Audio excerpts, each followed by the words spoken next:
Esta é a história de Deus. A história narrada no tempo e espaço não é sobre a humanidade ou o homem, é a história do Eterno. Ele, em sua onisciência, escreve a sua própria história por meio de homens e mulheres segundo o seu coração. Este é, então, mais um capítulo da história do Eterno no Cronos do Homem. Um capítulo do Eterno que age na história humana por meio de homens e mulheres dentro dos seus propósitos soberanos e para a construção de sua própria história. Essa também é a história de homens que se alianciam com o Eterno para a materialização desses propósitos. Esta é uma história de um homem aliançado com o Eterno. Antes do seu nascimento, quando você ainda estava na barriga da sua mãe, eu o escolhi e separei para que você fosse um profeta para as nações. E fale com as pessoas a quem eu enviar, e diga tudo o que eu mandar. Em sua sabedoria, Deus escolhe homens e mulheres para estabelecerem o seu reino sobre a terra. Na história, mulheres virtuosas, assim como Maria, por meio de seus corpos, trazem à existência o plano do Pai, ventres aliançados com a eternidade. Contudo, essa beleza da materialização do propósito divino sempre encontra implacável resistência. Na história do pequeno Mauro, já na sua gênese, tal oposição não fora diferente. Dona Nazir, a senhora está grávida do 5º filho, mas junto com esse bebê há um grande mioma em seu útero. Se a senhora for adiante com essa gestação, não sabemos quem vencerá, o bebê ou o tumor, enfatizou o médico. Quem viveria, o bebê ou o tumor? Aos 43 anos, era esse o questionamento que ecoava no coração da senhora Nazir Ferreira Silva. Quem viverá, Senhor? Quem viverá? Mas o Deus que separa desde o ventre também é o Deus mantenedor dos seus próprios propósitos e sustentador da sua palavra. Não te deixarei, nem te desampararei. Tais palavras já ecoavam na história e na eternidade como um selo de garantia para todos aqueles chamados segundo o propósito divino. Meu Deus, eu entrego meu filho ao Senhor. Ele é teu. Permita que ele viva, Senhor. Tu sabes que não pude ir aos campos, mas faça dessa criança um missionário para ti. Que ele seja uma poderosa voz para anunciar o Evangelho. Senhor, conceda ao meu filho uma linda voz, uma voz cheia e grave, de um baixo como a de seu primo Eliasibe. Como Ana, que semeou em lágrimas e depois viu o rosto do menino por quem tanto orava, a pastora Nazir orou ao Senhor e muito além do nascimento de um bebê, que já é algo sublime, gerou sobretudo o propósito de Deus em plenitude para este tempo da história. Se o nascimento já fora marcado por uma profunda oposição e se tornou um verdadeiro milagre, a infância, com suas dificuldades e crises, também reservava à família e ao menino nascido muitos desafios e inúmeras surpresas.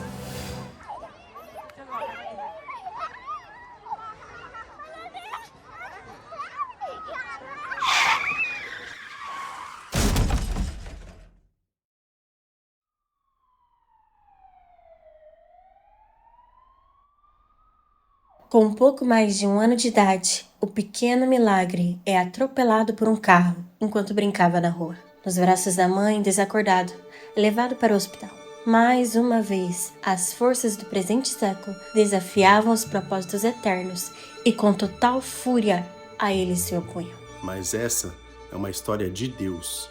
Não te deixarei, não te abandonarei, não desistirei de você. Meu Deus, eu entrego meu filho ao Senhor. Ele é teu. Se o Senhor o fizer viver, eu o entregarei para missões. Que ele seja uma poderosa voz para anunciar o Evangelho.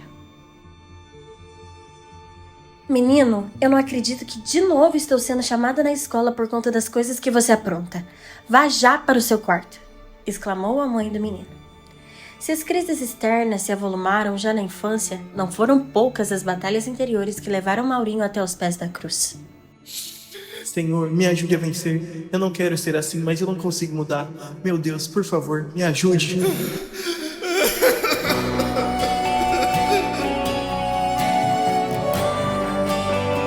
O Senhor ouviu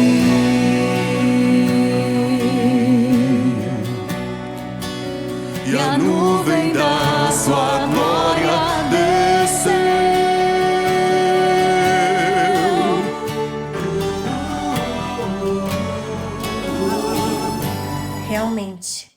Senhor ouviu. Em janeiro de 1987, após um poderoso encontro de oração na casa da irmã Laura, uma senhorinha cheia do Espírito Santo, o coração turbulento é liberto. O que antes era dor, prisão, morte, revolta, revestiu-se mediante um profundo encontro com Cristo, em vida, libertação, propósito e anunciação do Evangelho. O menino antes confuso, em crise, agora experimenta uma verdadeira fome de Deus que o faz clamar incessantemente pelo batismo no Espírito Santo. Então, em 1990, o Senhor se derrama sobre a vida de Mauro Luiz Ferreira Silva. A graça de Deus abundou de tal maneira que agora recebia a alcunha de um menino batista profeta. O Senhor Deus me deu o seu Espírito, pois Ele me escolheu para levar boas notícias aos pobres.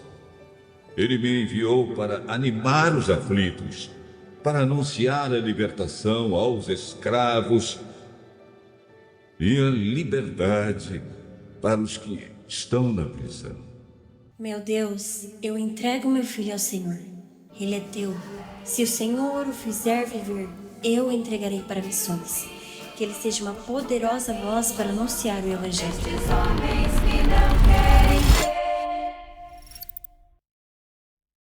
Eu lembro que uma das primeiras vezes que eu fui ao culto, a sensação que eu tinha quando o pastor estava falando é que eu estava ouvindo a Cristo, ouvindo Jesus. Passou aqui pelo sul, semeando a palavra de Deus, gerando vários frutos, o qual eu sou um deles. Não existe fazer missões sem antes você ter feito uma vida no altar de Deus. Só que o verdadeiro campo missionário, ele é solitário. Ele é solitário.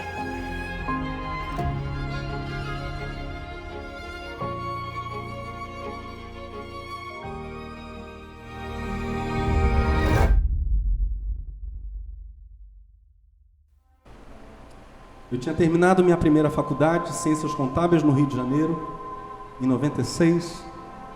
Vim para cá por uma ordem de Deus. Vá, o Senhor dizia para o irmão e me entregou o recado de Deus, e era recado de Deus mesmo. Ele dizia: o Senhor me mostra muitas águas.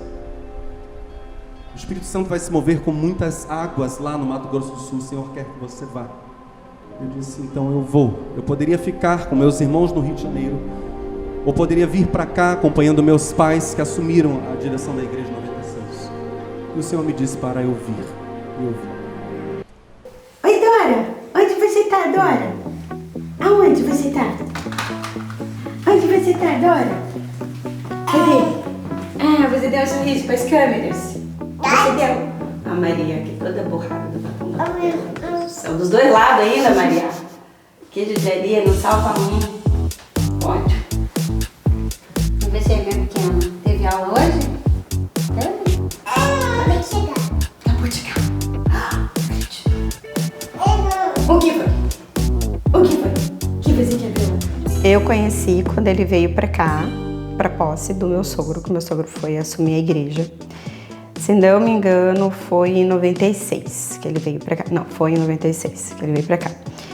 E aí ele veio para posse, mas ele veio só como filho do pastor, que viria para cá só para posse, depois voltaria para o Rio de Janeiro. Só que quando eu vi, falei: meu amigo, que moço bonito. Mas, né, era o filho do pastor, então assim, algo inatingível, né? Teve um desse tempo que ele estava aqui, porque ele ficou uma semana aqui, se não me engano. Ele ficou uma semana. Aí, num desses dias, nós tivemos oportunidade, eu tive a oportunidade de almoçar onde ele estava almoçando, que era na casa de uma irmã, tinha um monte de gente lá. Tá, o almoço transcorreu normal, só que depois do almoço a gente foi conversar na sala e eu estava falando sobre a minha conversão. E aí a gente passou a tarde inteira conversando, acho que foi de 1 da tarde até 5 horas da tarde. Foi muito tempo, mas passou muito rápido. E eu me lembro que uma das frases que ele falou foi como que alguém com tão pouco tempo de convertida podia ter tanto amor por Jesus, tanta devoção a Cristo. E foi isso. E depois passou disso, foi só isso daí. Aí ele voltou pro Rio de Janeiro e eu fiquei aqui em Aquidauana. Depois de um tempo, ele voltou pra cá de novo, pra Aquidauana. Na verdade, assim, foi, eu creio que uns 6 meses depois, porque ele tinha que terminar lá o NPOR que ele tava fazendo e a faculdade. E aí ele terminou e ele veio pra cá, porque Deus o mandou pra cá pra auxiliar o pai dele no pastorado. Apesar dele não querer vir de primeiro, assim, né? Mas o Senhor falou que ele tinha que auxiliar. Então a gente começou a conversar pra caramba, sair pra evangelizar junto. A igreja evangelizava na época, todo domingo de tarde. E a gente fazia dupla e depois da dupla, às vezes a gente estava junto, às vezes não, na dupla, mas sempre depois da evangelização, quando terminava, ele ainda ficava um tempo lá na igreja conversando comigo antes de ir embora, que daí a gente voltava para o culto. Mas como eu morava muito longe, eu já ficava por lá mesmo. Apesar de não querer ficar alimentando os sentimentos no meu coração, todo mundo que estava na minha volta falava: ai, porque o irmão Mauro, era o irmão Mauro, né, na época. Ai, porque o irmão Mauro gosta de você, o irmão Mauro gosta de você, o irmão Mauro gosta de você. Eu falava: gente, isso não existe, claro que não. Aí me deu um estalo quando uma irmã num dia falou assim: nossa, o irmão Mauro, ele é sério, né? Ele não conversa com ninguém. Aí eu: como assim não conversa com ninguém? Comigo ele conversa, minha gente. Aí foi quando eu falei: eu acho que pode ter sim alguma probabilidade dele estar gostando de mim. Isso então passou janeiro, fevereiro, março. Aí quando foi em abril, dia 6 de abril, nós estávamos no evangelismo também. Terminou o evangelismo, eu ia ficar na igreja para tomar banho lá, como eu falei, já para ficar pro culto. E todo mundo tinha ido embora, e ele não tinha ido embora. Só que eu vi que ele não tinha ido embora, mas ele estava enrolando para não ir embora. Eu já achei aquela atitude um pouquinho suspeita. E aí ele ficou meio que enrolando, e a gente lá na frente, e eu falei assim: gente, vai dar o horário do culto, esse moço ainda não foi embora, ainda não tomei meu banho, ele foi para casa dele para voltar pro culto. Aí ele falou assim: vamos tomar uma água? Porque o bebedouro ficava lá no fundo, nem tinha, a gente não cultuava ainda no atual lugar onde a gente cultua, né? Era no antigo templo ainda. Ele ficava lá atrás do bebedouro. Aí ele falou assim: vamos tomar uma água? Aí eu falei: vamos. Aí a gente foi lá atrás, tomamos água, viemos pra frente. Conversa vai, conversa vem, e ele tava meio estranho. E aí ele falou assim, de novo: vamos tomar uma água de novo? Eu falei: rapaz. Falei assim: tá bom, vamos tomar uma água de novo. Aí fomos lá atrás, tomamos água de novo, voltamos pra frente. E aí ele disse assim: o que você acha de futuramente ir para um campo de missões com um missionário? Aí eu falei assim: legal. Aí ele disse: então, o que você acha de ir preparando essa realidade desde agora? Gente, foi exatamente isso que ele falou. Aí eu falei assim, eu não estava, na verdade, entendendo onde que ele queria chegar, né? Porque o que você preparando essa realidade desde agora? Eu falei, ele vai me mandar orar, né? Ele vai me mandar orar, quem sabe um dia. E aí eu falei, seria bom, seria uma bênção. Aí ele, em síntese, você quer namorar comigo? Aí eu quero, quase que eu falo: gente, por que você não falou logo, né, meu amigo? Porque a gente já encurtava essa parte. Aí eu falei: quero. Então nós começamos a namorar dia 6 de abril. Houve um dia que eu saí daqui de um culto de domingo de manhã. A 7 de setembro ainda não tinha casas. Finalzão da 7 de setembro havia um grande terreno descampado. E para lá eu fui. E até às 6 da noite, sem ter nenhuma experiência sensorial, sem sentir sequer uma faísquinha do fogo de Deus. Eu dizia, na verdade eu gritava, eu chorava, eu esperneava, literalmente. Literalmente eu estava esperneando. Senhor, eu vim do Rio de Janeiro para cá, obedecendo a sua ordem, mas parece que o Senhor ficou lá. Vem para cá. Porque se o Senhor não vier para cá, eu não tenho nada a fazer aqui. Eu gritava, eu esperneava, eu chorava, até às 6 da noite, quando voltei na minha bicicletinha azul para o meu quarto. Naquela noite, enquanto o Ministério de Louvor orava na sala 1, antes de subir para o culto, na época, minha namorada, essa gata maravilhosa que já me acompanha há alguns anos, foi batizada com o Espírito Santo. E Deus ali estabeleceu a nossa casa. Hoje eu entendo isso. O meu clamor pela glória de Deus trouxe uma resposta de Deus também para a nossa casa. Quando o Ministério do Louvor subiu para o culto, foi tremendo, tremendo. Pessoas vinham para Cristo, 1h30 da manhã o culto terminou, com as pessoas sendo ditas para irem embora para casa, porque a glória de Deus encheu esse lugar. O pastor chegou aqui em 1997. Como nós conhecemos o pastor, a Evelyn tinha 11 anos, eu tinha 9. E aí como que foi? Ele, na época, ele tinha começado a namorar a pastora e eles foram fazer o discipulado da nossa vizinha.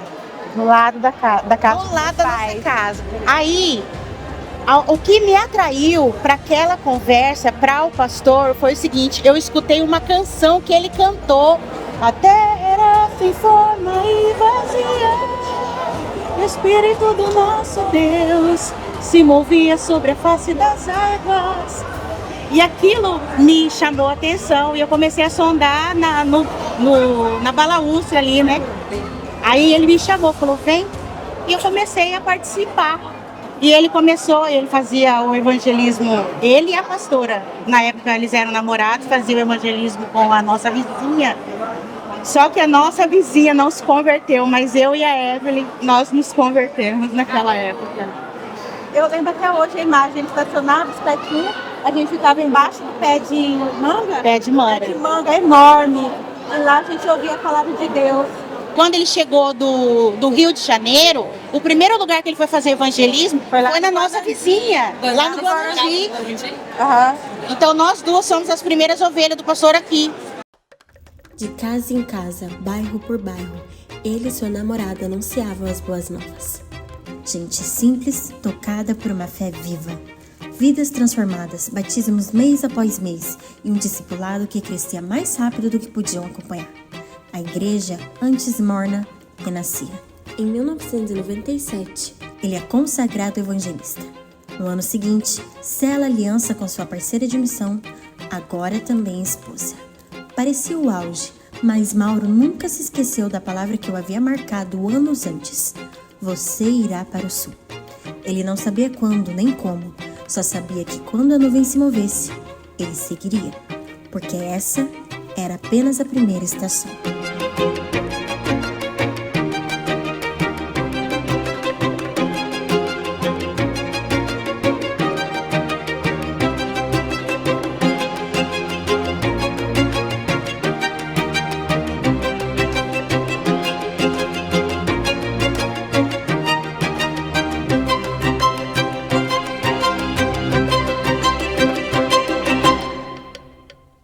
Em 2001 nós chegamos no Jardim América e por um mês na sacada do sobrado em que nós morávamos, a única coisa que eu sabia fazer era chorar.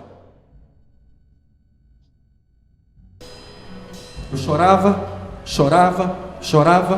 À noite eu e minha esposa ouvíamos os tiros no bairro.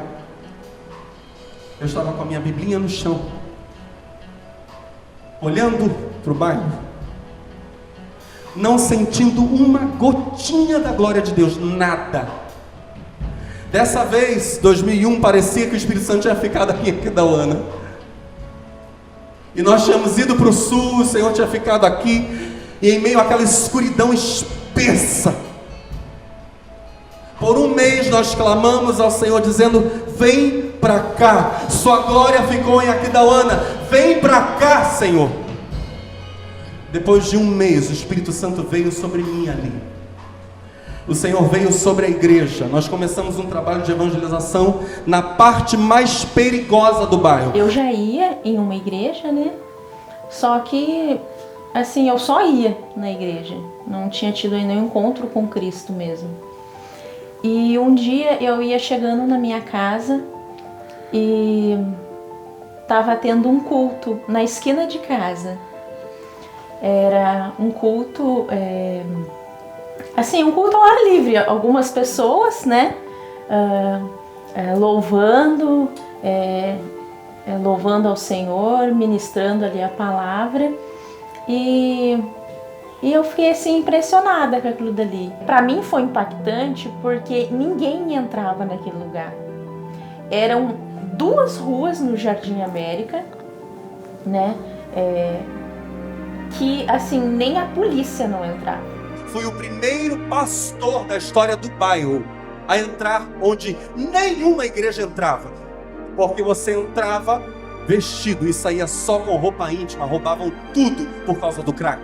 Aí depois, ao final ali daquele culto, porque era bem na esquina de casa mesmo, o pastor convidou para ir no culto. E eu fui, eu e a minha irmã, nós fomos no próximo culto que teria, nós fomos. E eu lembro que naquele culto que eu fui, o pastor falou sobre a paternidade de Deus. Romanos 8, verso 15. Não recebestes o espírito de escravidão, para outra vez estardes em temor, mas recebestes o espírito de adoção de filhos, pelo qual clamamos: Abba, Pai.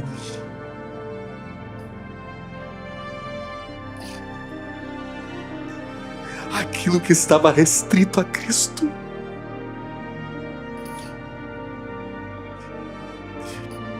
aquilo que por 1000 anos Israel não falou, que Cristo falou em todas as suas orações. Paulo vai dizer: o Espírito Santo nos outorgou, o Espírito Santo nos concedeu, o Espírito Santo trouxe essa revelação, o Espírito Santo gravou em nós essa palavra poderosa, e nós olhamos para Deus e dizemos: Abba.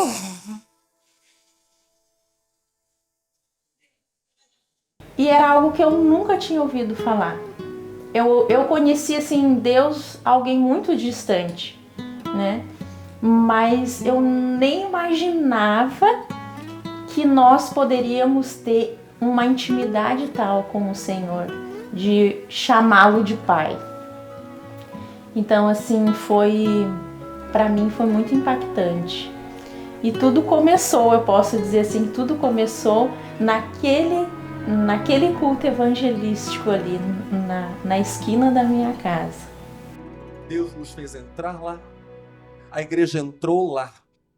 Prostitutas, traficantes, assassinos, ladrões inveterados, feiticeiros vieram para Cristo. Em um ano, nós saímos de 10 para 176 pessoas.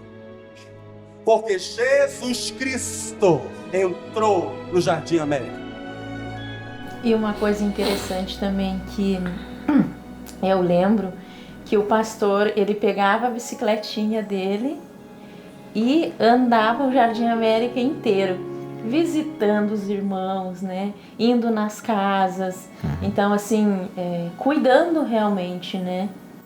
Das ovelhas. Essa é outra realidade, né? Que, tipo, talvez as pessoas não conheçam, né? A realidade, que hoje, o pastor anda de carro, o pastor faz isso, faz aquilo. Mas lá no sul, a realidade era totalmente diferente daqui. Era uma comunidade pobre que não tinha todo esse recurso. Então, tudo que nós fazíamos, evangelismo, que a Ana Paula falou, que ficou uma semana lá, era tudo a pé.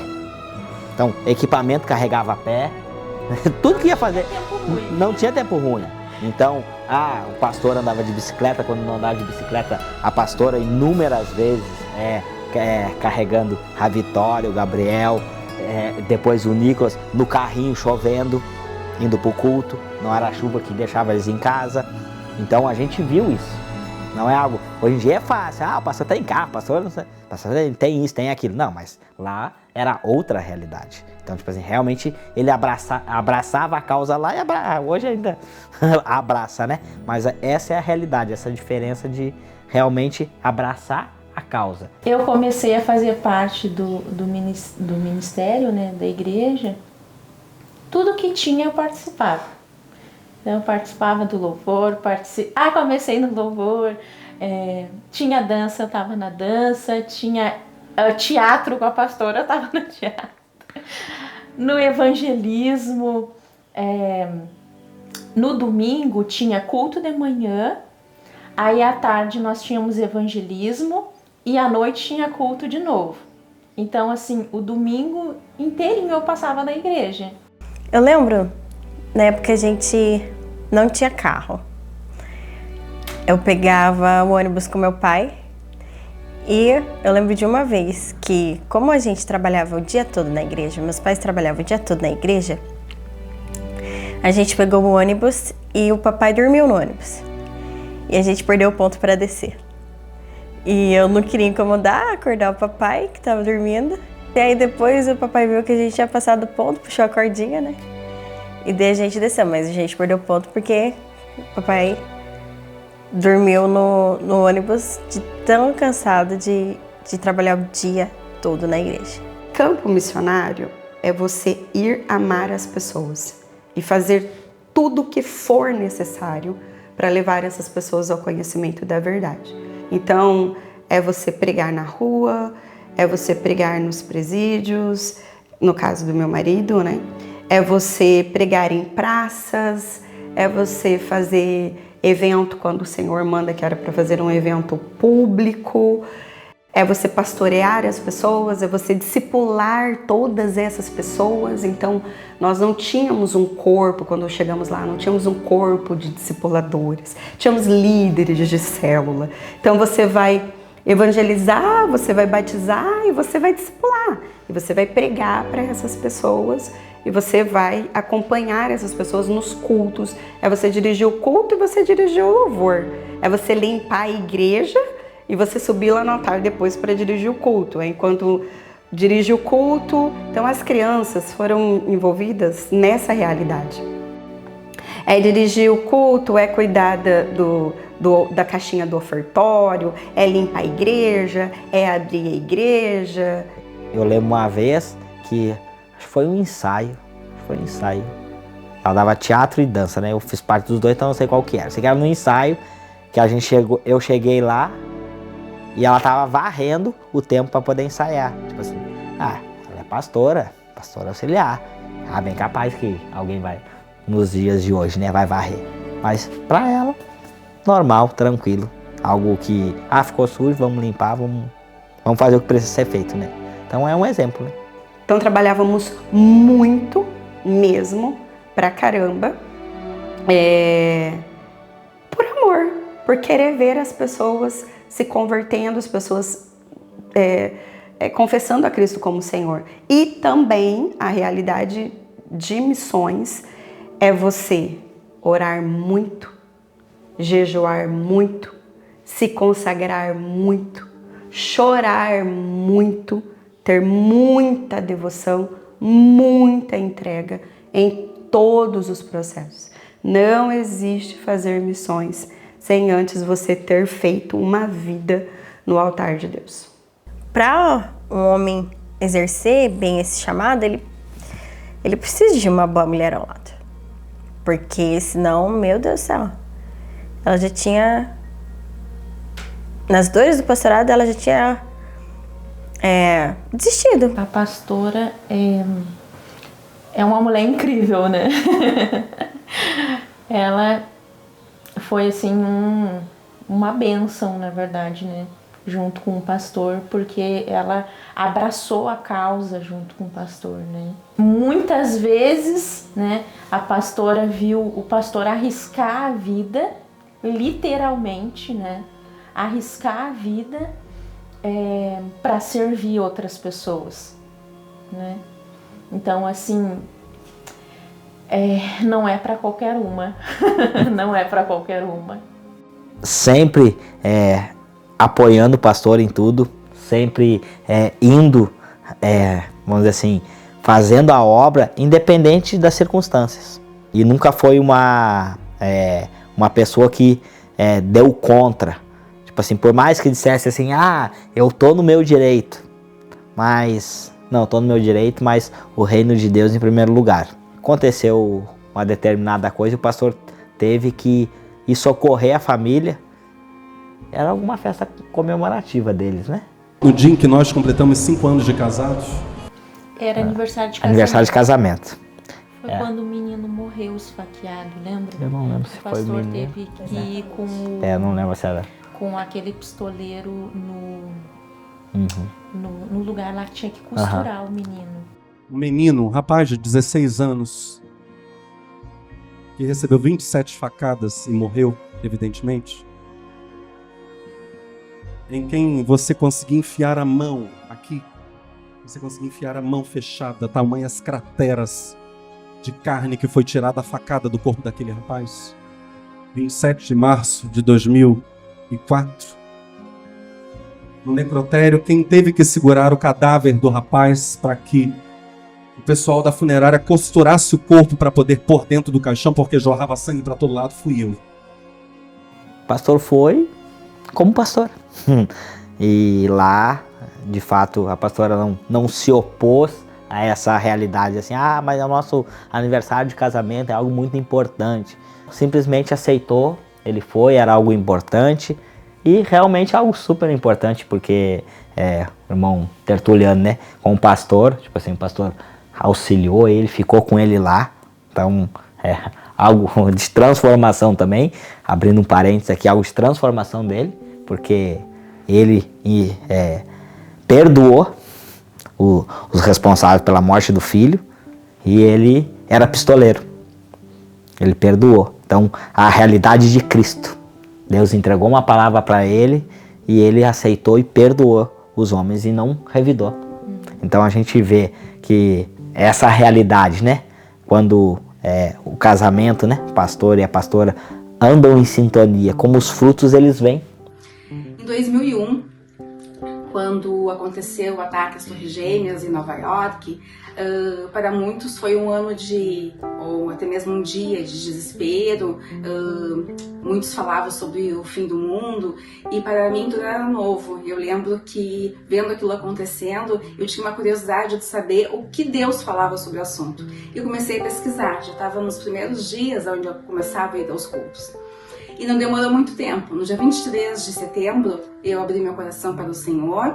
Ali, o pastor Mauro disse que a pastora Aline ia me discipular, e logo eu comecei o discipulado com os dois, com a pastora Aline e com o pastor Mauro, para o meu batismo. Logo em seguida, já estávamos orando pelo meu marido, e no dia 31 de dezembro, ele já estava indo ao culto e dando glória a Deus.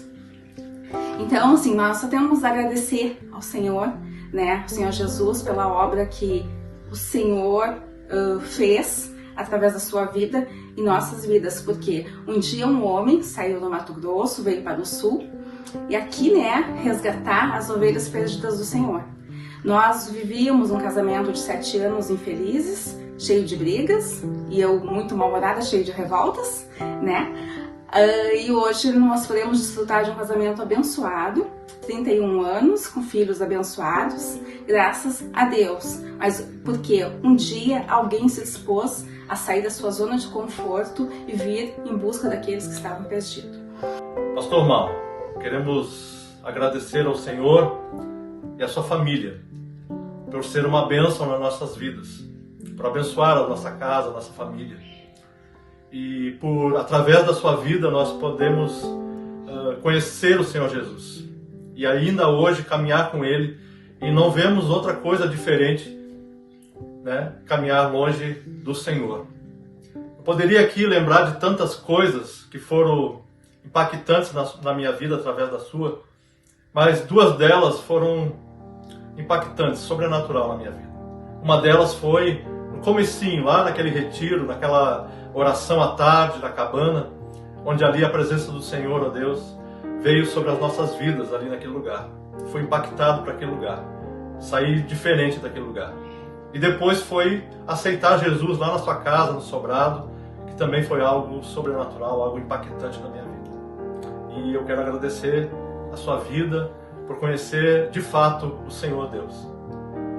E agradecer a sua família também, a família linda, a família abençoada. E ainda oro pela sua família, tá bom? E que muitas pessoas possam ser impactadas, conhecer o Senhor Jesus através da sua vida e da sua família, tá bom? Um abraço, não como o seu, né?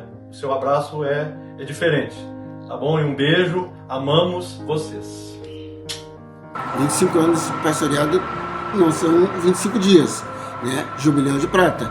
Queria lhe agradecer pelo tempo que estivemos juntos, na caminhada do Senhor e trabalhando nas obras tantas noites, né? E não foram em vão, tá? Muito obrigado, pastor, pelo tempo que estivemos juntos. Tá? Minha família, meus filhos, todos agradecem. Eu estou fazendo todas essas coisas por amor a Deus, por amor à obra de Cristo e principalmente naquele contexto de missões, por amor às pessoas. Nós recebemos uma família, quando nós estávamos como missionários no Paraguai, nós recebemos uma família, eles ficaram 1 semana conosco no Paraguai e esse chefe da família ele foi inclusive aproveitar esse tempo de missões para fazer como que um estágio na casa de um pastor e apresentar isso na faculdade, que ele faria, então apresentaria esse trabalho. Depois falando como que era a rotina e tudo tal, como um estágio mesmo. Só que quando eles foram para lá, a gente falou assim, olha, vocês vão pegar, que pena, porque era a semana de férias deles, só que a gente falou assim, que pena que vocês vão pegar uma semana onde nós não estamos com muitas atividades, porque as crianças estavam saindo de férias, as crianças com as quais nós trabalhávamos na escola, pouco tempo depois elas sairiam de férias, e algumas atividades nós não faríamos de maneira mais intensa. Mas venham, serão muito bem-vindos. E aí eles foram, né? Então eles estavam conosco. Naquela semana a esposa foi comigo, na aula que eu dava de teatro, lá na escola. O marido foi com o pastor, com o meu marido, né? O marido foi com o meu marido no presídio, onde ele tinha um trabalho junto com os presos. E aí, na mesma semana, eles foram conosco num evento especial que nós fizemos numa outra escola, levando a música e o evangelho. No final de semana, eles foram conosco no orfanato, que nós tínhamos um trabalho com crianças no orfanato, e de manhã eles participaram conosco do trabalho que nós tínhamos com as crianças na nossa casa. E fora as outras coisas que eles fizeram durante a semana. E aí, quando eles voltaram, né, para a cidade deles, um pouco tempo depois, ele entrou em contato, foi até uma situação engraçada, que um pouco tempo depois ele entrou em contato com o meu marido, dizendo que o professor dele tinha colocado dúvida no trabalho dele. Porque ele disse assim, é totalmente impossível que apenas 2 pessoas, no caso que éramos nós 2, façam tudo isso que você relatou no seu relatório.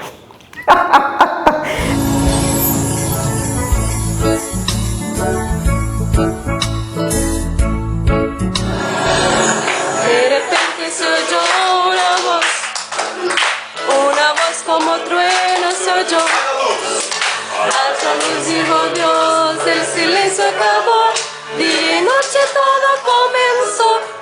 Haya luz dijo Dios, el silencio acabó, día y noche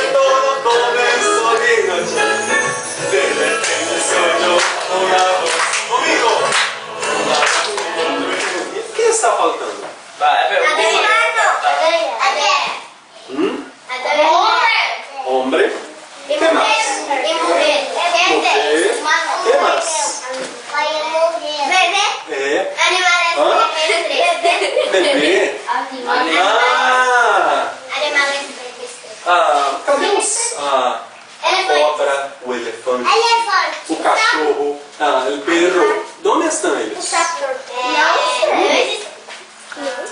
Perro não é ave. Ni es pez. Entonces, en el sexto día, después de la mañana y la tarde, Dios hizo dos cosas. Primero, los animales, hablen conmigo, animales de la tierra. Y cuando el mundo estaba todo listo, lindo, maravilloso,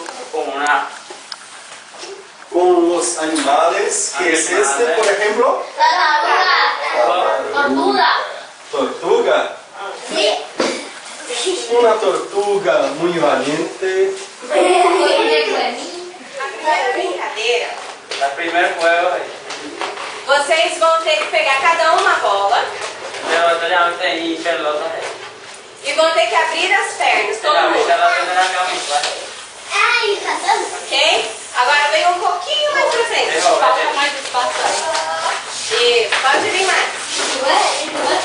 Isso. Agora essa equipe mais pra cá.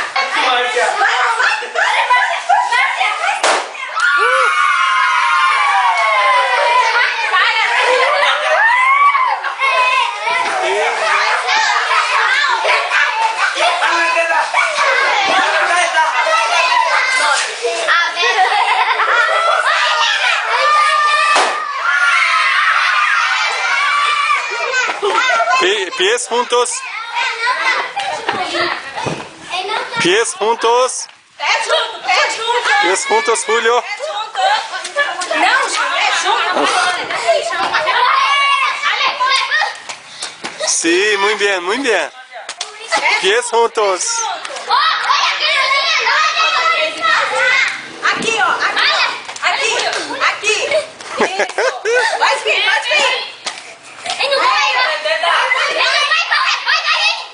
Pies juntos. Elaine?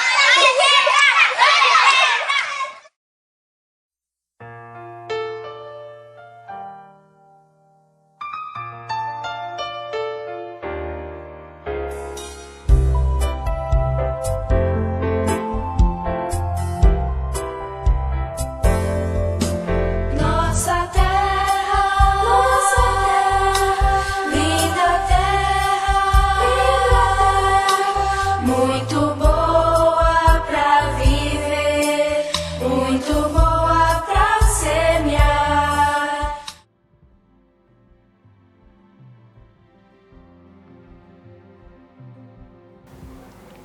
Houve renúncia? Claro que houve renúncia.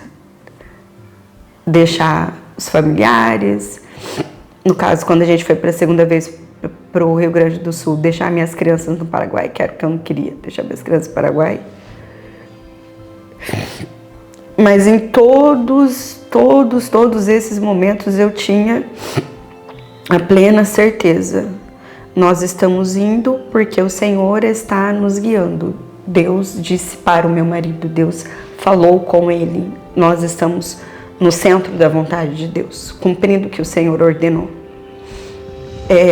E isso traz paz. Então você sabe, meu Deus, se eu passar por qualquer dificuldade, se eu passar por qualquer desafio, não vai ser por desobediência.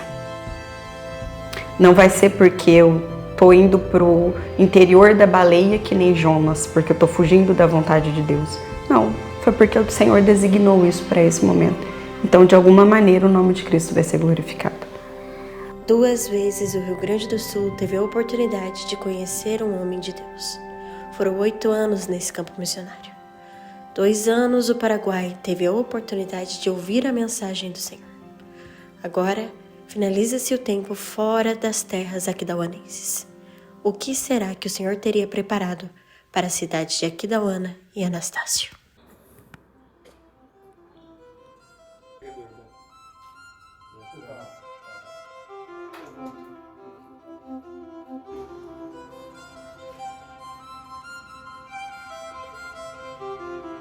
Já faz todo esse tempo dele é pastorado, já tem de pastor, a ligeira, hein? Mas foi pouco tempo, né? 25 anos já. Meu pai do céu.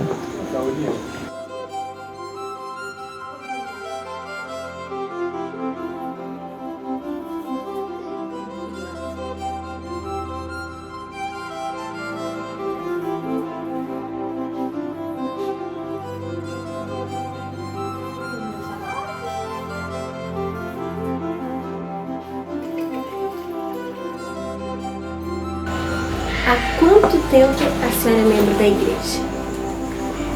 Olha, eu fui batizada com 10 anos, eu estou com 83. Propriamente dito, eu estou com 73 anos. Né? Se bem que antes eu já frequentava lá, né? Quanto tempo a senhora está na igreja? 40 anos de tribal e 37 anos de batismo. E agora na tesouraria também, que peguei a tesouraria, não posso falar isso, mas peguei num tempo muito difícil, que você vendia o almoço para comprar janta, pagava pastores em parcelas longas, porque a gente não tinha uma igreja que chegava firme em relação a dízimos e ofertas, né? E foi uma fase muito difícil quando eu peguei. Mas Deus virou o cativeiro. Glória a Deus, que Deus virou realmente o cativeiro, que o que a gente viveu naquela época, o que a gente vive hoje é uma história muito diferente. 100% de mudança nessa história. Quais são, assim, algumas diferenças que a senhora percebe nos últimos anos na nossa igreja? Mais avivamento, né? Graças a Deus. E muita união, né? Muito amor um para com os outros. Muito maravilhoso dos anos para cá. Mudou muito. Foi muito bom para mim por causa que, assim, ele é uma pessoa muito amável e até tem liberdade para conversar, para tocar os assuntos da gente com ele, né? Eu tenho aprendido muito, eu tenho sido muito abençoada,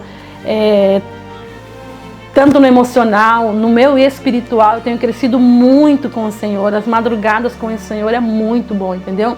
E a prosperidade financeira, né? Glória a Deus, eu tenho a minha casa, eu tenho o meu trabalho. E assim, na obediência que eu tenho a Deus e ao pastor como o meu guia espiritual, eu sou muito, mas muito abençoada, né? Como mãe, sendo mãe da Nádia, né? Que todos conhecem, meu Deus. Que realmente eu pedi para Deus, né? Que a minha vida refletisse o Cristo que eu sirvo, né? Mas essas mudanças não foram da noite para o dia. Elas tiveram um preço. O preço da obediência.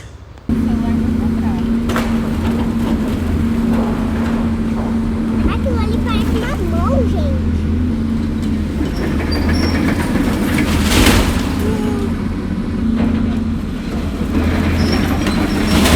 Aleluia!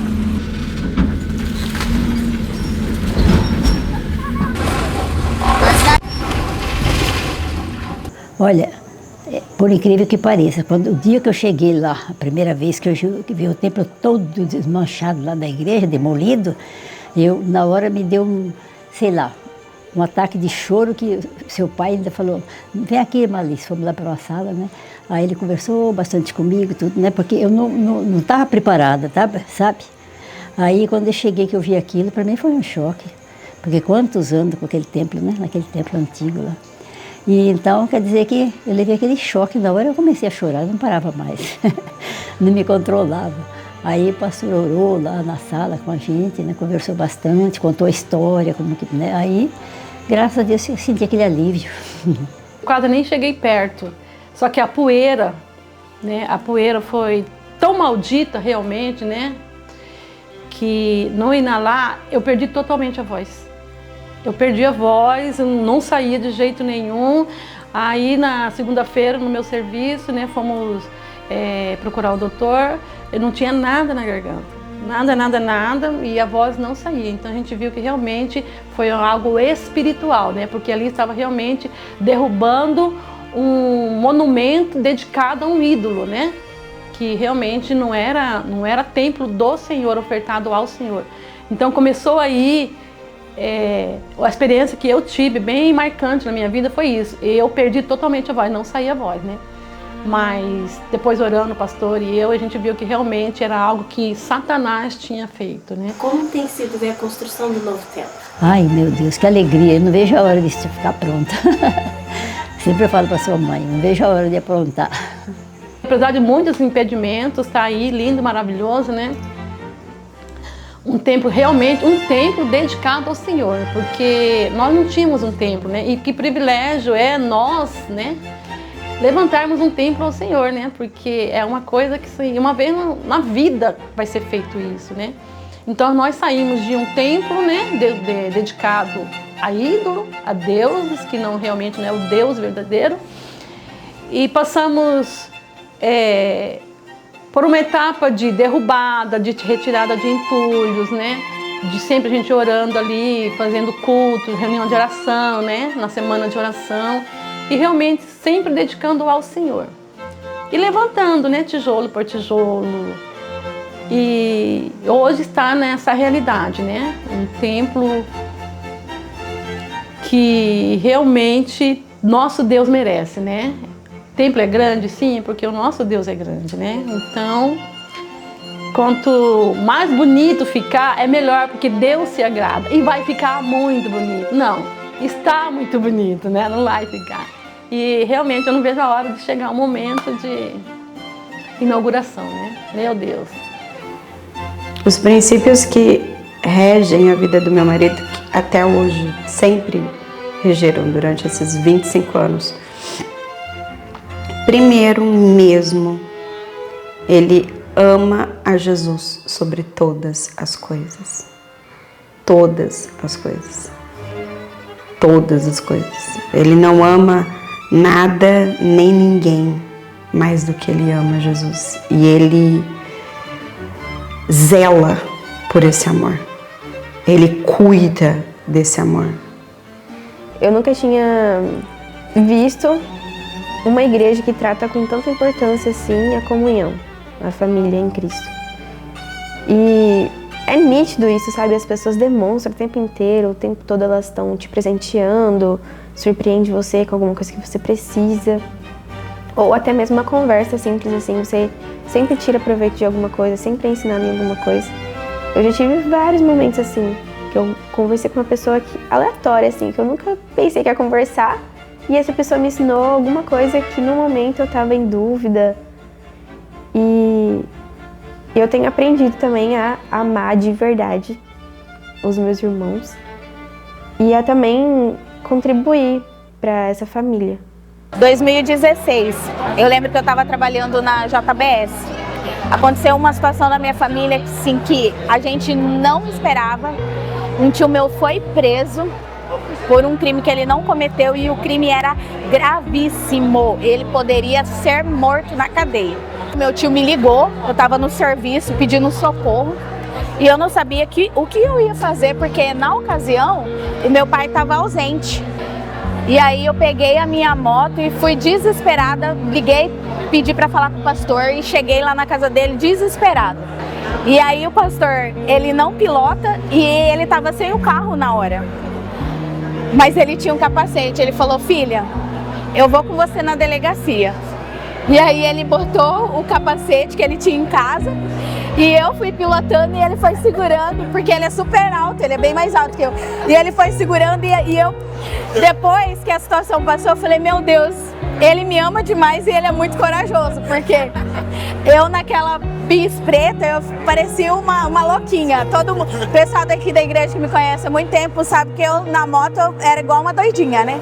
E aí o pastor foi, leu tudo lá e tentou me explicar. Ele lia e tentava me explicar, porque eu tava tão assim, pra lá de atordoada com essa situação. A gente orou, a gente foi pra casa, ele me orientou, ele me deu orientações que a minha família poderia ter ficado endividada com questão de advogados e tudo mais. E aí no outro dia a pastora Aline, eu precisava ir para o serviço, a pastora Aline acompanhou a minha mãe para ir na promotoria, né? E depois de 7 meses, para a glória de Deus, né? O meu tio foi solto, a acusação dele caiu por terra porque não ficou provado que ele era um criminoso. Então, assim, essa situação me marcou demais e eu agradeço muito a Deus pela vida do pastor Mauro. Tem tantas outras, mas essa me marcou mesmo. Em 2022 eu ainda estava na faculdade, né? Aí toda semana eu tinha que ir para Campo Grande. Estava eu indo lá na estrada, tranquilo, tinha um caminhão bem devagar, em dado momento, em uma fila de carros, e a gente diminuiu por conta desses carros, né? E nisso veio uma moto que não viu que a gente estava devagar, bateu com tudo na traseira do meu carro. Regaçou com a traseira do meu carro, acabou com a traseira do carro. E aí era tipo 15 para as 6 da manhã, era feriado em Aquidauana naquele dia. Aí eu parei e pensei, poxa, o que eu faço, né? Meu avô estava em Campo Grande. Aí eu falei, não dá para ligar para minha mãe que minha mãe não vai fazer nada, ela só vai ficar desesperada. Pensei, vou ligar pro pastor. Peguei e liguei pro pastor, falei, pastor, aconteceu isso e isso aqui. Aí ele, meu Deus, filho, eu tô indo aí, já tô saindo. Aí chegou a polícia, chegou o bombeiro, deu coisa de meia hora, 40 minutos mais ou menos, o pastor chegou lá. E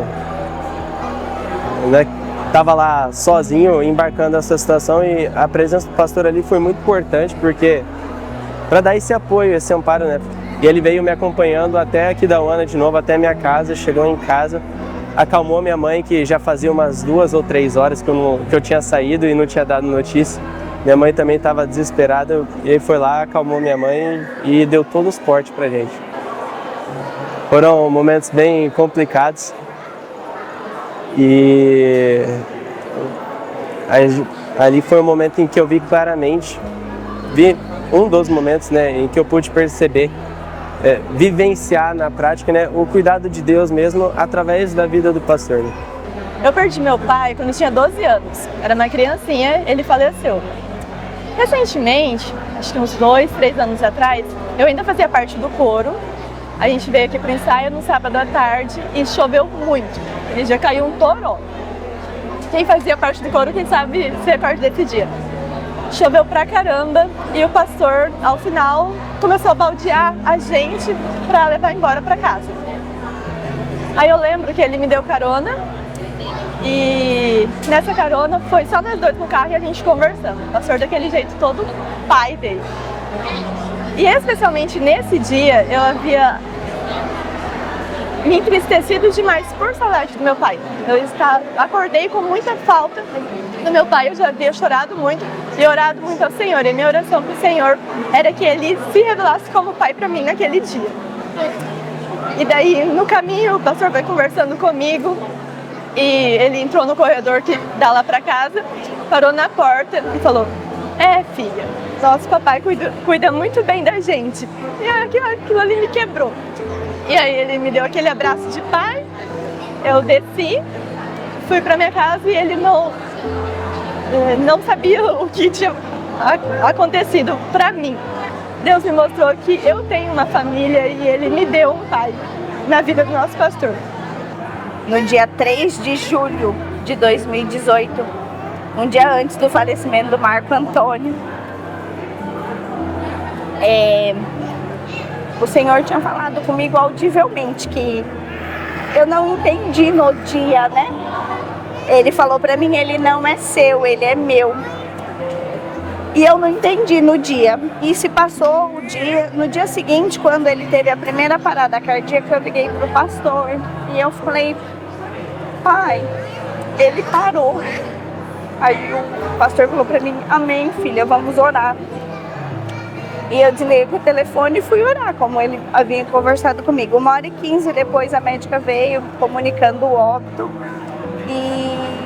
E aí eu falei, a primeira pessoa que eu liguei foi para ele. Aí eu falei: pai, ele se foi. Aí ele falou assim: a gente sabia, né, filha? O Senhor já tinha falado com ele também. Eu falei: amém. Do velório, do enterro, eu não tenho memória. As coisas que eu sei foi porque pessoas me contam. E a minha mãe falou que eu estava muito atordoada, muito, o semblante angustiado, nervosa. Mas quando o pastor chegou no velório, eu abracei ele, a gente conversou. Ela via paz, paz. Então, assim, a gente é muito bem cuidado em todo o tempo. em 2020 minha mãe faleceu e eu não tinha outros familiares aqui no estado.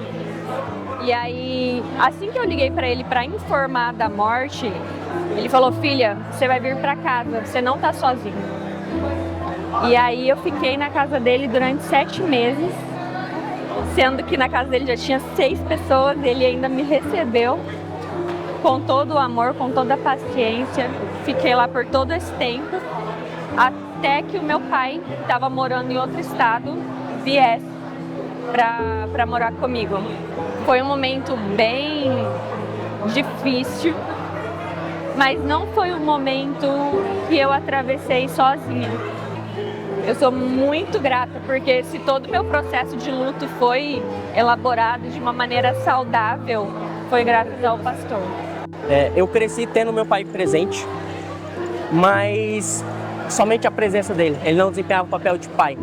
Então, muitas das coisas que eu tinha que resolver, que eu cresci tendo que aprender, aprendia sozinho. Algumas coisas não tão particulares comentava com a minha mãe, o restante eu guardava para mim. Então, eu cresci não tendo esse amor de pai. Quando eu cheguei aqui na igreja, a primeira contato que eu tive com o pastor, eu vi um homem extremamente amoroso, algo que eu nunca tive. Então isso gerou um impacto em mim que eu não esperava. E conversando com ele, a forma tranquila, amorosa, paciente de falar conosco, filhinho, filhinha, algo que foi me cativando. E passou a realmente ser para mim um pai que eu não tive. E tem uma situação em específico que foi um culto, não vou me recordar qual, no qual o pastor chamou toda a família pastoral para receber a oração da igreja. Eu olhei aquilo e aquilo começou a me constranger. Começou a me constranger e eu chorava e chorava e chorava, pois eu me espelhava extremamente naquele homem.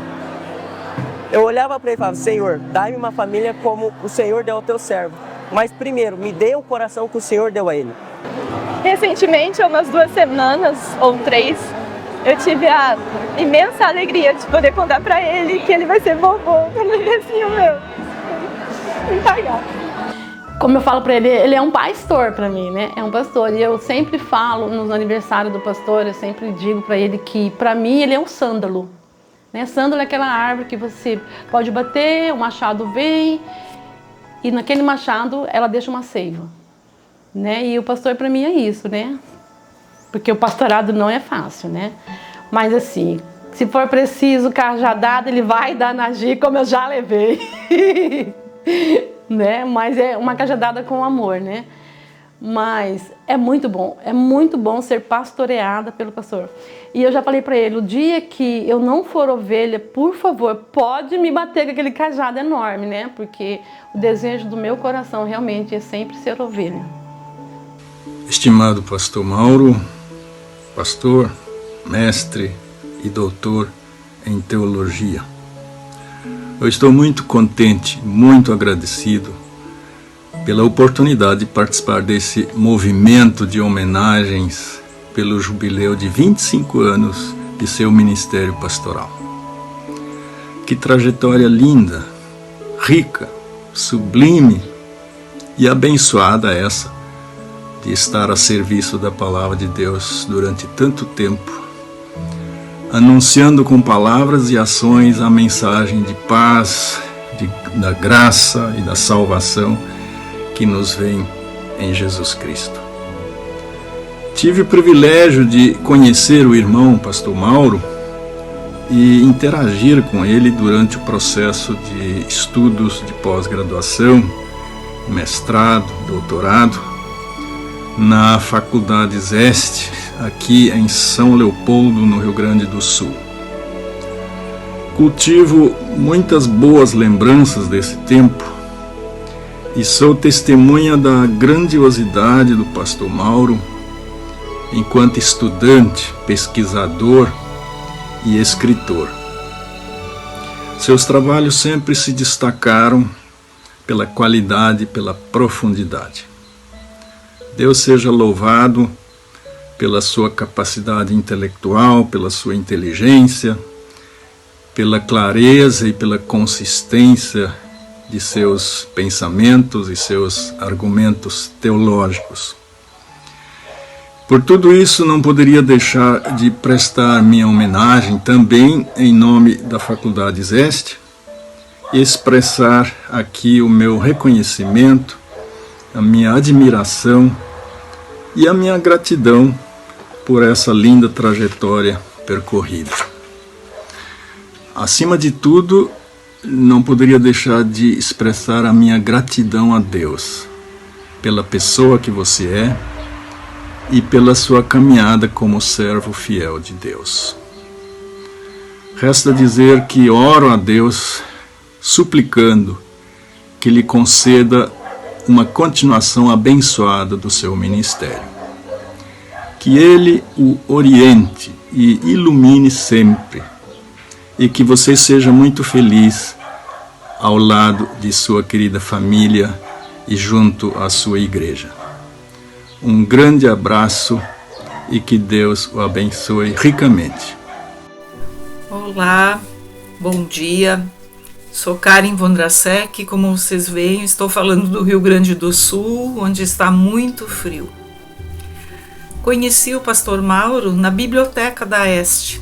Ele estava pesquisando algo, eu também, e quando começamos a conversar e vimos que tínhamos muitos pontos em comum, muitas dúvidas e questões também, e isso nos aproximou. Notei que ele pesquisava com o coração e com a inteligência e com a espiritualidade. Ele se deixava orientar pelo Espírito Santo em tudo. E eu admirei muito isso. E estou muito feliz em poder participar desse momento e quero desejar que o pastor Mauro continue um ministério tão fecundo e desse jeito inteiro como Deus nos criou, corpo, alma e espírito. E que tenha ainda longos anos de pastorado. Um grande abraço para todos.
Onde a mamãe está?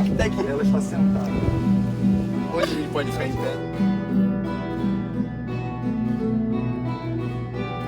pé? É um bom pai.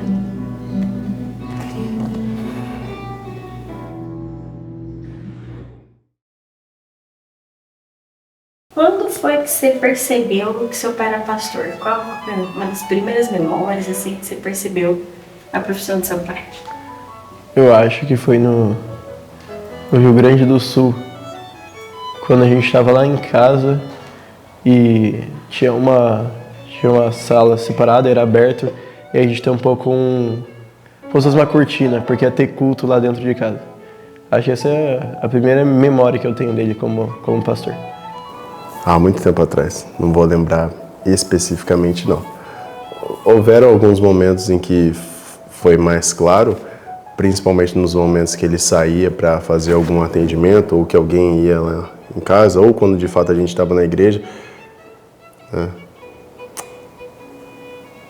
Eu acredito que foi em algum culto de fato, né, que ele pregava, né, fazia os atendimentos. Então provavelmente em algum culto, creio eu que no Paraguai. Quando eu recém-nasci, me mudei com os meus pais para o Rio Grande do Sul. Eu tinha 1 ano. Nem sei se eu já tinha completado 1 ano. 2001, eu já tinha completado 1 ano. Eu tinha 1 ano. E daí fomos para o Rio Grande do Sul e ficamos lá até eu completar 6 anos de idade. Do que eu me lembro, era dia e noite na igreja. Foi interessante, porque eu ainda não estava na igreja, eu ainda não tinha me convertido e eu nunca tinha conversado com ele. A Bia tinha me dito para vir conversar com ele, porque ele poderia me ajudar com as questões que eu tinha, que seria bom conversar com ele. E aí eu aceitei vir.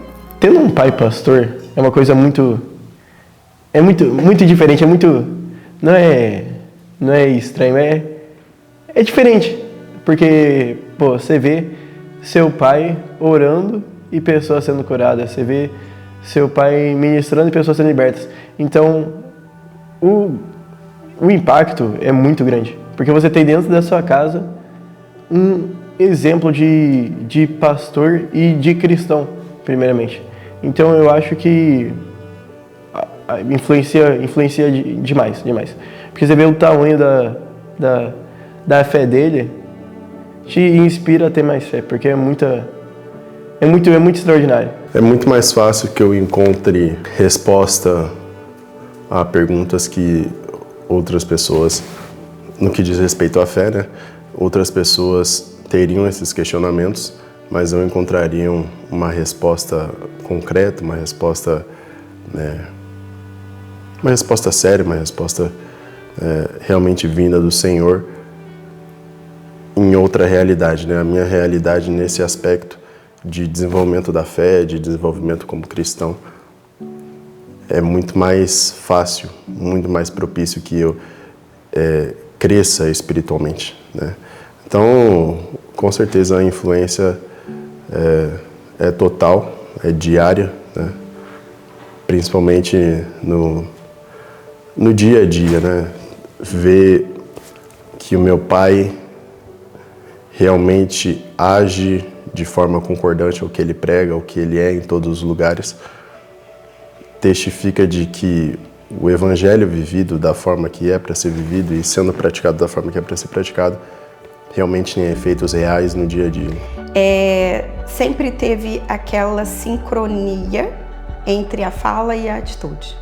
Então, nunca houve a discrepância.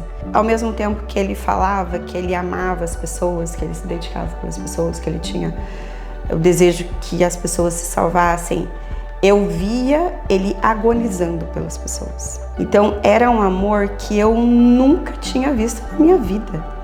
Como que alguém pode se doar tanto, pode amar tanto pessoas que ele mal conhece? Então, sempre me impressionou desde o começo o amor absurdo pelas pessoas e o desejo absurdo que essas pessoas fossem salvas e cheias do Espírito Santo. Na segunda vez que eu fui pro Rio Grande do Sul, que a gente foi pro Rio Grande do Sul, eu tinha 8 anos. A gente acessou um blog só para filhos de pastor. Meu pai achou lá o blog e daí eu e meu irmão íamos lendo o blog para filhos de pastor. E tinha, eu nunca vou esquecer, um post de um filho de pastor que queria que o pai fosse em caso que ele era na igreja. Eu fiquei assim, eu fiquei, ué, como assim?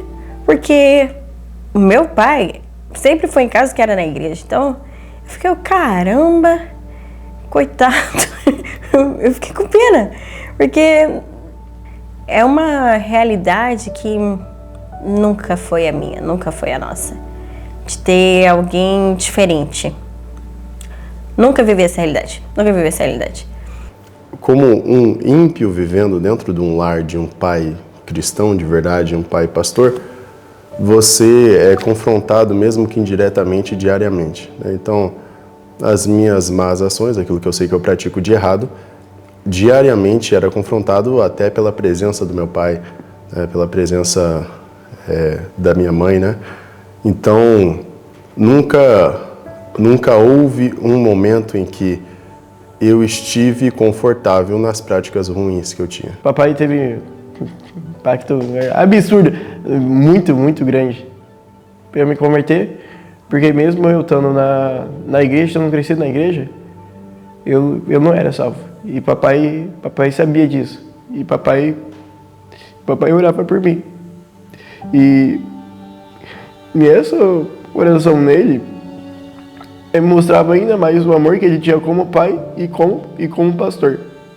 Então, para mim foi absurda a influência do papai para minha conversão. Porque mesmo eu já tendo a base e errando, papai não só brigava ou me corrigia, mas ele me ensinava e me explicava. A gente conhece a história do sacerdote Eli, que era alguém que protegia os próprios filhos de Deus. E ao invés de interceder por eles, os filhos foram à perdição. E essa nunca foi a realidade minha e dos meus irmãos. Todos nós, tanto eu como meus irmãos, nós tivemos a nossa conversão. E houve uma situação específica de que eu tinha pecado, né? E aí eu conversei com meu pai. A gente estava na sala da nossa casa, na Augusto Mascarenhas, assistindo uma pregação do pastor Antônio Cirilo. E aí eu chamei meu pai, a gente foi lá no escritório dele, né? Pedi para que eu confessasse pecados, a gente confessou, eu confessei pecados. E aí a gente orou e foi o momento da minha conversão. Meus pais sabiam que eu não era salva. Meu pai chegou para minha mãe e falou: amor, precisamos orar pela salvação da Vitória. Eu era uma ótima filha, obediente, estudiosa, tudo certinho. Só que eu não era apaixonada por Jesus. E daí eles oraram e o Senhor me deu um sonho profético. E depois desse sonho profético eu me converti. Meu pai sempre ensinou pra gente que a salvação dele é dele. O ministério dele é dele. Nós precisamos ter o nosso relacionamento com Deus. Nós precisamos saber qual é o nosso chamado, estar debaixo da liderança dele, mas vivendo a nossa vida com Deus. Igual eu falei, eu vim conversar com ele com muita relutância, mas vim. E depois disso, depois que eu conversei com ele essa primeira vez, a Bia me chamou para vir no culto, eu vim no culto. E nos primeiros cultos eu ficava pensando, não sei não, esse pastor, hein? Ai, que horror falar isso. Mas é verdade. Eu ficava pensando, não sei esse pastor, será que realmente é isso que a Bia me conta, é isso que ele mostra? Eu ficava pensando esse tipo de coisa. Mas depois, quando eu fui apresentar o Mateus, eu tive certeza de que sim, que o pastor realmente é da forma como ele se mostra lá na frente, porque ele me entregou a promessa do Senhor, né? Promessa que as palavras que ele usou eram de orações minhas que eu não tinha falado pra ninguém, contado pra ninguém sabia, só eu e Deus. Então como é que ele falaria essas palavras específicas pra mim se eu não tinha contado pra ninguém. Só Deus falando pra ele mesmo. E aí eu me abri mais pra isso e confiei de verdade que ele realmente é um homem do Senhor e que ele cuidaria de mim. Porque foi isso que a gente conversou na primeira vez. Essa questão de pastoreio, né? Que o pastor tá ali pra cuidar.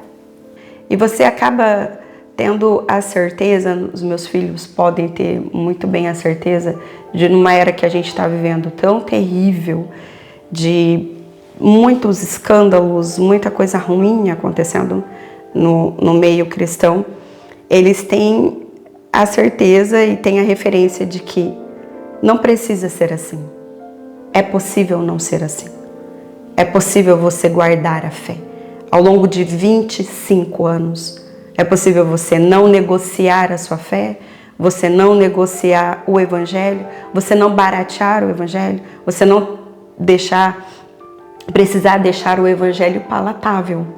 Alguma história específica, algum momento específico que você lembra e você fala, realmente aquele momento, quando você viu seu pai vivendo aquilo, você falou, realmente ele é um homem de Deus, ele é diferente da maioria.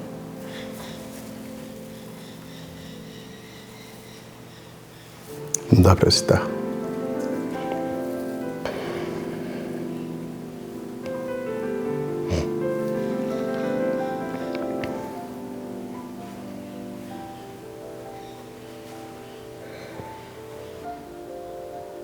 Várias vezes eu olhei para ele e falei assim, meu Deus, como alguém pode amar tanto assim as pessoas?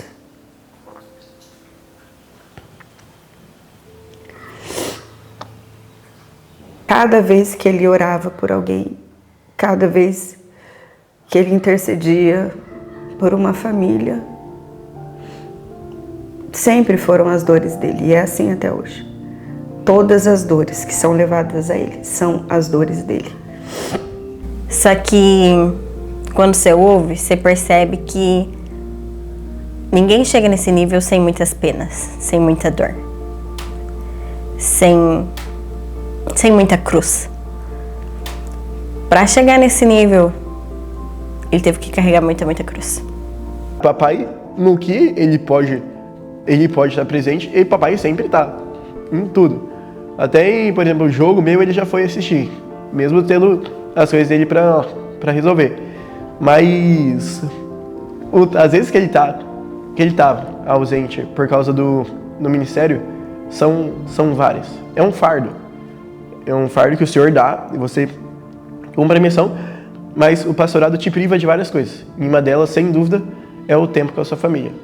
A não ser que você tenha sido chamado para ser pastor, e tenha muito claro isso, minimamente a sua ânsia por ser pastor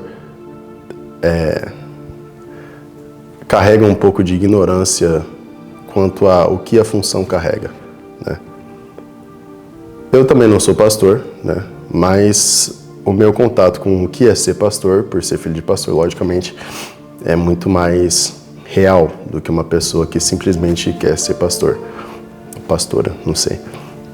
Então, eu creio que se uma pessoa quer ser pastor sem que haja a ordenança do Senhor, ou o guiar do Senhor para esse sentido, é bom que ela converse com um pastor sério, né? E eu me refiro ao meu pai. Quais são as dores que o pastorado carrega? Quais as renúncias que o pastorado carrega? Quais os riscos que o pastorado carrega? E eu creio que essa pessoa vai usar muito mais o joelho dela nesse pedido de ser pastor, porque não é fácil, né? Eu já não acho fácil não sendo pastor, então com certeza meu pai acha muito mais difícil. Meu pai passou o que ele passou, minha mãe passou o que ela passou acompanhando meu pai. Então é muito romântico, é muito bonito, mas na prática é mais complicado. Pessoas que falam deliberadamente, eu quero ser pastor, sem ter um chamado para isso, você está se colocando um fardo que não era para ser seu e que você, 100% das vezes, 99% das vezes, não vai conseguir carregar, porque não é para você. Se você fosse falar do vovô para alguém que não conhece o vovô? Eu ia falar que ele é um homem que prega a palavra. Só que se essa pessoa não conhecesse, eu ia falar das histórias que ele pregava. Papai, ele sempre tá falando do Senhor. Por exemplo, ele lê, vai no quarto dele, ele lê, ele volta e já vai falando uma coisa da Bíblia, porque o Senhor está completamente ligado ao dia a dia, a vida do papai, que é assim como é para essa impressão. Mas dele é muito nítido, isso é palpável isso. Que não tem como você ficar uma conversa de 3 minutos com meu pai, ele não citar o Senhor, Deus e Espírito Santo, ou até uma coisa mais profunda, né, da palavra. Que tem te surpreendido conforme você vai conhecendo?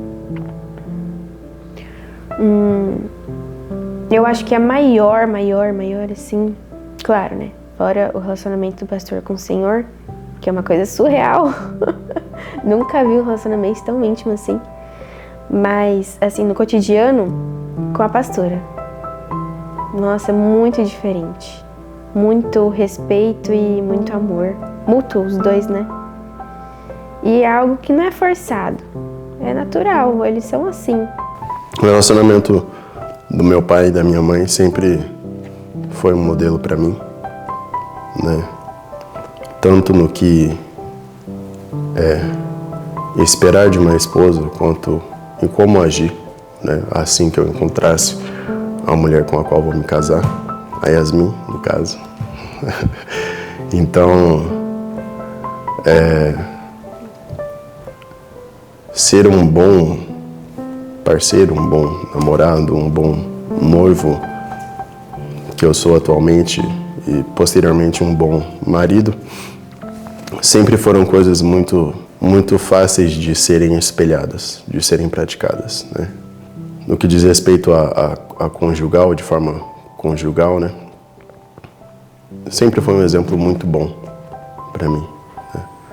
Havia apenas um desejo no meu coração, que era servir a Cristo ao lado do meu marido. Então, ele tinha um chamado. Ele tinha um projeto de Deus para a vida dele, um propósito de Deus para a vida dele. Qual era o meu propósito? Estar ao lado dele. O que eu vou encontrar? Não sei. O que eu vou viver? Não sei. Mas quando chegasse o momento de viver as coisas, quando chegassem as dificuldades, eu sabia, o Senhor vai nos capacitar, o Senhor vai nos orientar e a gente vai viver. Nunca. É porque é isso, tem que às vezes você vai na casa até de amigo e você vê, cara, às vezes os pais batendo boca e tal, mas eu nunca vi papai e mamãe brigando. E é uma coisa que eu acho incrível, que o tamanho da paciência dele, e claro, né, também da mamãe, são um casal, papai, ele sabe o que é ser um pai de família segundo o chamado que Deus deu aos pais. Então, acho que aprender com o papai é que, é meio clichê falar isso, mas que tudo você resolve conversando, mas também orando. Eu orava muito, questionando mesmo o Senhor. Tipo, será que eu nunca vou casar? Será que eu nunca vou ter minha família? Depois que eu engravidei do Mateus, mais ainda. Na verdade, quando eu engravidei do Mateus, que eu me questionava sobre isso. Porque são 2 crianças de 2 pais diferentes, muita responsabilidade, também muita dificuldade, né? Porque envolve muita coisa. E eu me questionava sobre isso e eu realmente achava, uma época eu realmente achei que eu nunca ia casar. E quando eu soube que o Nicolas estava com interesse em mim, isso também era uma das coisas que eu pensava muito. Ele é filho do pastor. Por que eu vou ter alguma coisa com ele, sabe? Mas depois que eu comecei a namorar o Nicolas, eu até me surpreendia com o tanto de amor que a gente recebia. Não só eu, mas as crianças também. Como que o vovô te chama? De neto.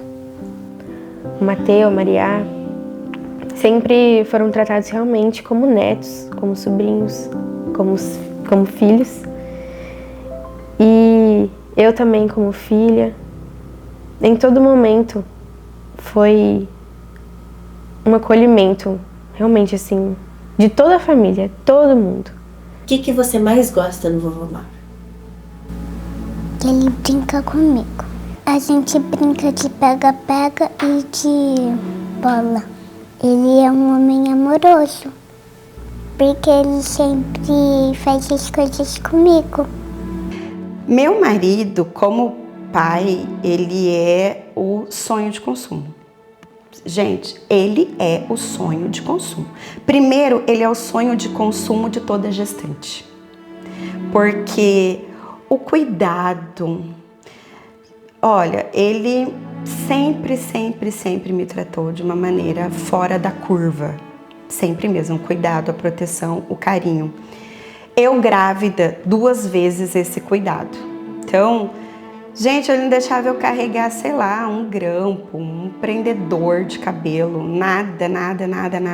Um cuidado na minha alimentação, no meu sono, no meu descanso, se eu estava bem alimentada, se estava bem descansada, como que estava a criança. Foi em todos os pré-natais, ele estava presente, todos.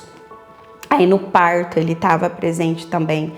E a pessoa, né, meu Deus, assim, fundamental para mim nos meus partos. Todos eles, agora eu vou falar de modo geral, de todos os partos. Então ele estava presente em todos os partos, ele estava presente em todos os pré-natais, ele estava em todos os ultrassons. Muito presente na gestação, cuidando da minha alimentação e no meu descanso. Quando as crianças nasciam, ele é o sonho de consumo de toda mulher que está em convalescência. Porque ele dá banho, claro, né, gente, toda vez que isso era possível, que ele estava em casa para executar essas tarefas.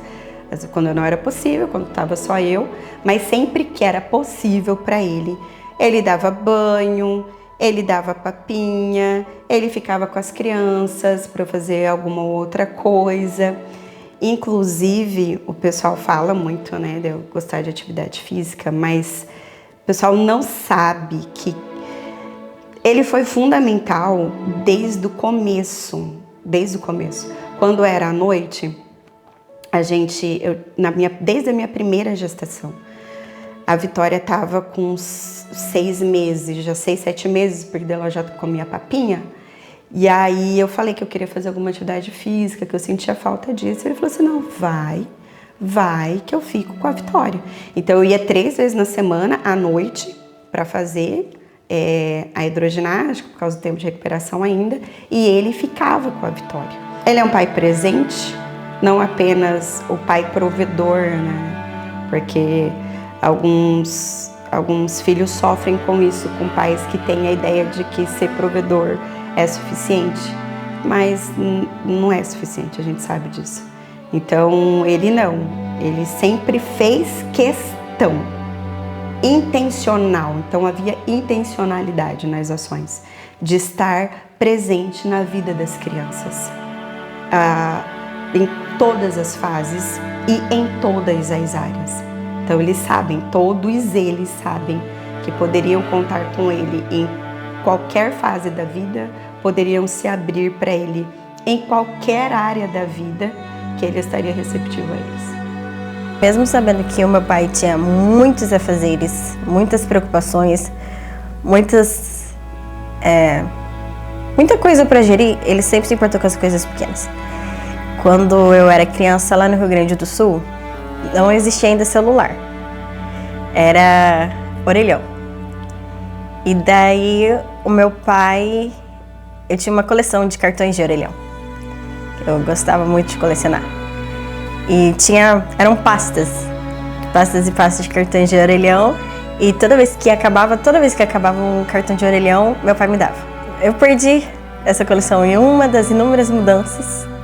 Perdi essa coleção, perdi uma outra coleção que eu tinha também. Mas foi... Ele mesmo tendo várias coisas para fazer, ele se importava com minha coleção de cartões de orelhão. Quando criança, principalmente em em parquinho. Eu lembro até de uma vez que eu voei da gangorra, fiquei preso de ponta cabeça na gangorra, né? Mas eu era criança, tá tudo bem. Fiquei bem, sem sequela, eu acredito. Meu pai tem cicatriz na canela de brincar em academia de terceira idade, bateu no joelho dele um equipamento lá, cortou o joelho não, a canela dele. Música, meu pai me ensinou a tocar flauta, primeiro instrumento que eu aprendi. Eu era fã aqui em casa que tinha, antes era a Noite da Família, que papai sempre tinha semana tarefada pra caraca, né, cheio de aconselhamento e tal, e tinha um dia que era segunda-feira, que era o dia da família, que a gente jogava jogos e tal, e pra mim, realmente, era meu dia da época favorita da semana, porque mesmo nesse toda a correria que ele tinha da igreja, ele encontrava um tempo, né, pra gente. Eu tenho várias outras memórias da gente brincando, muito legal, e não às vezes só brincadeira, né, mas papai tá lá estudando, e fico lá sentado, lendo lá dele, ou quando eu era menor, ficava no colo dele. Chamar a gente para ouvir as composições dele, ou ler pra gente o que ele estudava na faculdade de teologia, ainda no mestrado, posteriormente no doutorado. Coisas, esse tipo de coisa, e lógico, outras coisas também, né, mas que por serem tão comuns na época, não são tão fáceis de serem lembradas, né? Porque era o dia a dia. Ele viajava muito na época para fazer mestrado, para fazer doutorado, mas sempre quando ele voltava, eu sempre gostei muito de ler. Aí ele sempre trazia a revistinha do avião para mim. Eu recebia a revistinha do avião e na época ele viajava pela Azul e a Azul dava gominhas, jujubinhas. E daí ficava para os meus irmãos. Aí eu ficava com a revistinha, os meus irmãos ficavam com a jujubinha. Por detalhes, assim, que ele sabia que a gente gostava. Sabia que os meus irmãos gostavam de jujubinha, sabia que eu gostava de ler, então ele cuidava dessas coisas. Então, sempre a realidade que a gente viveu foi de um pai que se importa com os detalhes da vida dos filhos. Às vezes, quando a gente tava na casa dele, esperando o almoço ficar pronto, um domingo, conversando assim, normal, ele chegava e me abraçava. E eu não sabia como reagir. Ainda não sei. E ele abraçava e ficava mó tempão abraçado. E eu vi que ali era um jeito dele mostrar pra mim o carinho dele por mim, o amor, e como ele estava ali cuidando, realmente como um pai, e me acolhendo em tudo, sempre me dizendo que se eu precisasse dele, que ele estaria lá, que eu poderia falar com ele. Acho que é uma das coisas que mais me marcou.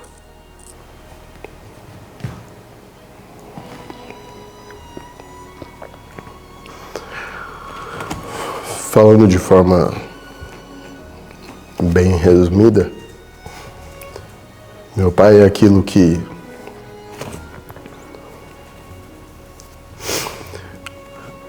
muitos veem na igreja já, e mais ainda. Ele é exatamente o que ele mostra. Não tem nada escondido. Nada, nada, nada. Ele realmente é assim, todo o tempo, em todo mundo. Realmente ele é assim. É absurdo você ver no dia a dia dele que tudo que ele prega, tudo que ele ministra é o que ele é. Vai parecer propaganda, assim, mas ele, de verdade, ele é surreal. Ele é surreal. Ele é surreal.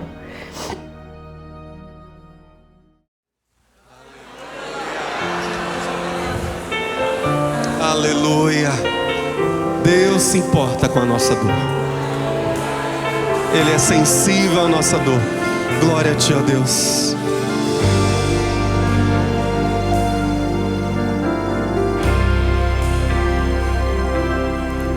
Nas horas de dor, quando o mal parece sufocar, e o medo de estar só é muito real.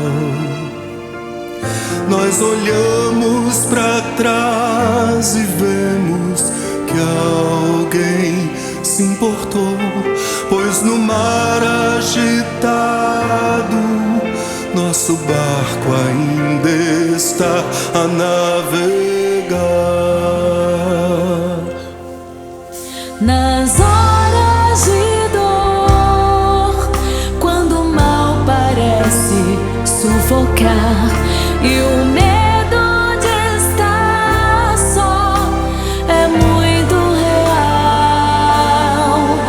nós olhamos pra trás e vemos que alguém se importou, pois no mar agitado nosso barco ainda está a navegar. Deus maravilhoso, Ele se importa. Deus se importa com você. Ele ama e socorre quando ninguém mais pode ajudar.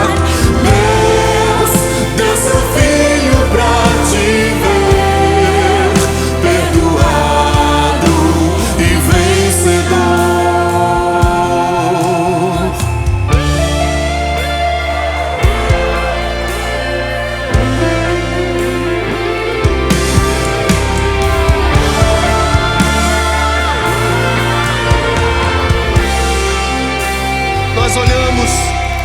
Nós olhamos para trás e vemos que alguém se importou, pois no mar agitado nosso barco ainda está a navegar.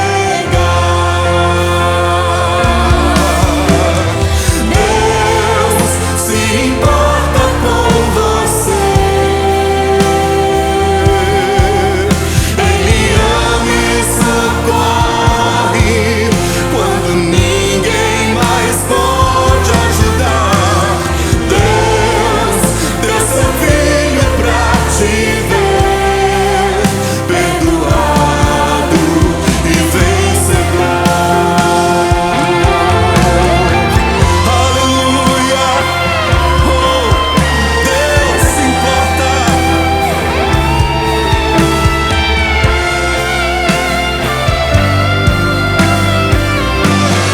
Você pode olhar para um lado, para o outro, contar para o seu irmão, dizer: Deus se importa com você.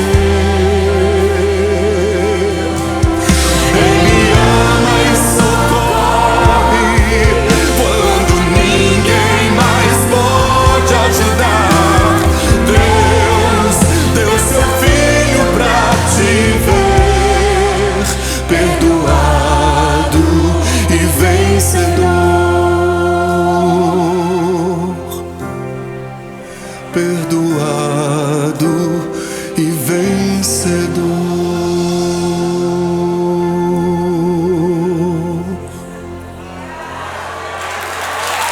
Obrigado, Senhor. Obrigado, Jesus, pela tua fidelidade, pelo teu amor.